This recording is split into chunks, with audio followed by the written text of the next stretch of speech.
Bonjour à tous et bienvenue à la présentation de notre projet de licence Développement d'une application web d'annotation pour l'analyse et l'interprétation des images radiologiques. Sans trop tarder, passons à l'introduction. Aujourd'hui, plusieurs hôpitaux utilisent des systèmes PACS pour gérer les images médicales. Ces systèmes offrant beaucoup d'avantages et de points forts, mais présentent une limite majeure, l'absence de l'IA intégrée. Dans le contexte algérien, où nous avons une pénurie de spécialistes, il devient crucial d'automatiser certaines tâches. Notre projet répond à ces besoins en développant une application web qui centralise les images radiologiques et qui apporte la possibilité d'intégrer une intelligence artificielle capable d'annoter ces images. L'objectif principal est d'optimiser le processus du diagnostic et améliorer sa précision, sa rapidité, tout en allégeant la charge sur les personnels médicaux. Pour répondre à ces objectifs, nous avons défini plusieurs besoins. L'application doit permettre une notification sécurisée, une gestion des dossiers patients ainsi que les profils de nos utilisateurs et établissements, tout en planifiant des rendez-vous. Et bien sûr, la consultation et l'annotation d'images radiologiques. Maintenant que nos bases sont posées, passons à la conception. Nos acteurs. Le système implique plusieurs types d'acteurs. Les administrateurs, les chefs de service, des radiologues et les secrétaires médicales. Diagramme cas d'utilisation générale. Pour illustrer, prenons un exemple typique, ajouter patient.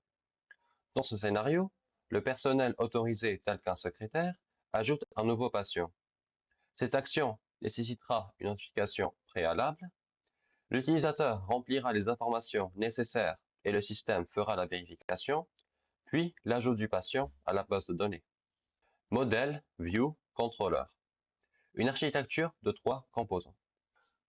Reprenons l'exemple où l'utilisateur demande d'ajouter un patient au contrôleur. Le contrôleur reçoit la requête. Il demande au modèle d'envoyer les données. Le modèle, à son tour, interagit avec la base de données, puis répond au contrôleur. Depuis ces données, il demande une vue au composant vue, et il la reçoit, pour enfin l'afficher à l'utilisateur. Diagramme de package. Structure en application en 5 modules cohérents, vue, forme, action, modèle et DAO. Diagramme de classe, qui nous a permis de représenter les entités principales du système et leurs relations. Le diagramme de séquence, ajouter patient et sa répartition en package.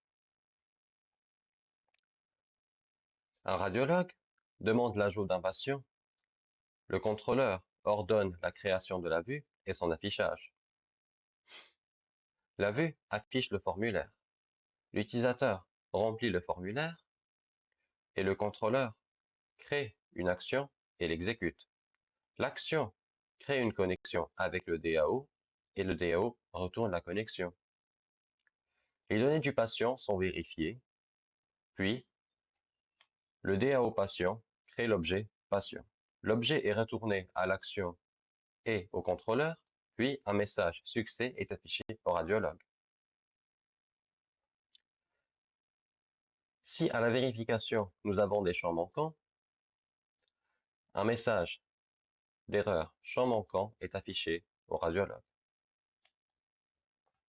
Le pattern DAO, qui nous a permis d'isoler l'accès aux données et faciliter la gestion du système de stockage. Après qu'on a bien défini le projet, passons à l'implémentation. Pour le développement du back-end, nous avons choisi Django, React pour le front-end et la palette d'annotation.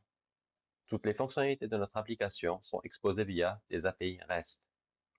Et nous avons organisé chaque domaine fonctionnel, comme la gestion des utilisateurs ou des images, en microservices, les rendant plus maintenables.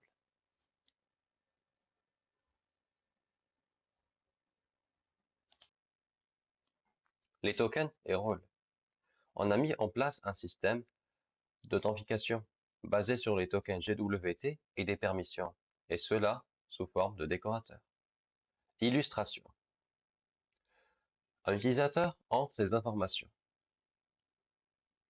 Le contrôleur et le modèle cherchent son compte. Il lui est ensuite attribué un token et son compte est chargé. Pour accéder à une action, le token est vérifié, puis le rôle est vérifié. L'un des éléments les plus importants est la palette d'annotation. Elle permet de charger une image radiologique, d'y ajouter des annotations, les déplacer et les redimensionner, d'effectuer des zooms, d'ajouter la luminosité ou le contraste, et enfin exporter les annotations au format JSON. L'analyse IA sera ajoutée ultérieurement à notre application. Passons maintenant à la démonstration de notre application. Nous voilà maintenant à l'application. Nous allons nous connecter. Passons directement à l'ajout d'un patient.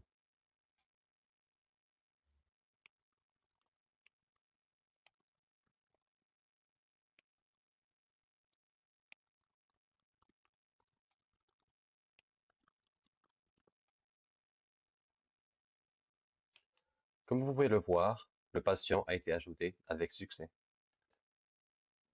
Et voilà enfin la palette d'annotation. Sans trop tarder, chargeons directement une image. On peut la charger via l'ID.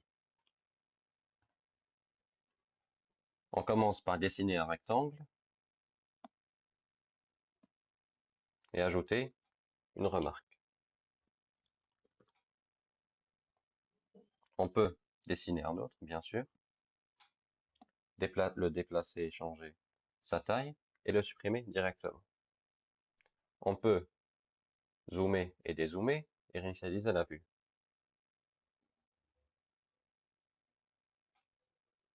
Pour le mode amélioré, on peut modifier le contraste et la luminosité, ce qui facilitera grandement la remarque et la vue à un radiologue.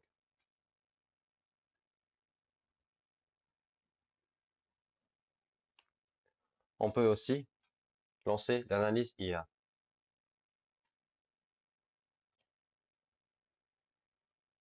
Et enfin, sauvegarder nos annotations. Bien évidemment, si nous avons déjà des annotations déjà disponibles dans la base de données, le système nous donne le choix entre écraser ces annotations ou les ajouter au-dessus. Et le message que la notation a été sauvegardée avec succès. Et on peut tout supprimer, bien sûr.